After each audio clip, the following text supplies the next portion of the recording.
Hi అండి, నా పేరు లక్ష్మీ ప్రసన్న. నేను ఇప్పుడు ప్రజెంట్ అయితే నేను హైదరాబాద్లో మన బేగంపేటలో ఇక్కడ భాగ్యలక్ష్మి గారి దగ్గరికి వచ్చానండి. ఈ మేడం గారికి నేను 1 మంత్ బ్యాక్ నేను మన కోల్వరాక్ని బాటిల్ ఇచ్చాను. ఆమెకు షుగర్ ఉన్నది.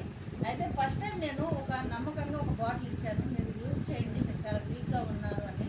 నా మీద నమ్మకంతో ఆమె బాటిల్ తీసుకోవడం మొదలేశారు.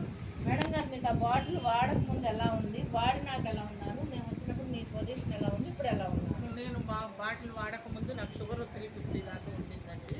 బీపీ కూడా అటాక్ అయింది, బాడీ పెయిన్స్, ఫీవర్ రావడము అది జరిగింది. నేను కేర్ హాస్పిటల్కి వెళ్ళి ఆ డాక్టర్ దగ్గర మెడిసిన్ తీసుకుని ఇన్సులిన్ కూడా వాడుతున్నాను. ఆ వాడటం ఒక 1 మంత్ తర్వాత నుంచి ఇది వాడాను అనమాట. ఈ మెడిసిన్ వాడిన తర్వాత నాకు పూర్తిగా కంట్రోల్ వచ్చింది షుగరు. నా బాడీ పెయిన్స్ అన్నీ శుభ్రంగా తగ్గిపోయినాయి. నేను చాలా యాక్టివ్గా ఉన్నాను, ఇంట్లో పనులన్నీ నేనే చేసుకుంటున్నాను. ఓకే, థ్యాంక్ యూ అండి. అలాగే మీరు ఇంకా కంటిన్యూగా చేస్తూ ఉంటే మీరు పూర్తిగా అసలు ఆ మెడిసిన్ అనేది మీరు అవాయిడ్ చేసేసి మన సప్లిమెంట్ అనేది మీరు తీసుకుంటూ మీ ఆరోగ్యంతో పాటు మీ కుటుంబాన్ని కూడా మీరు రక్షించగలిగిన వాళ్ళు ఉంటారు. బికాస్ మీరు చాలా రుణపడి ఉంటారు.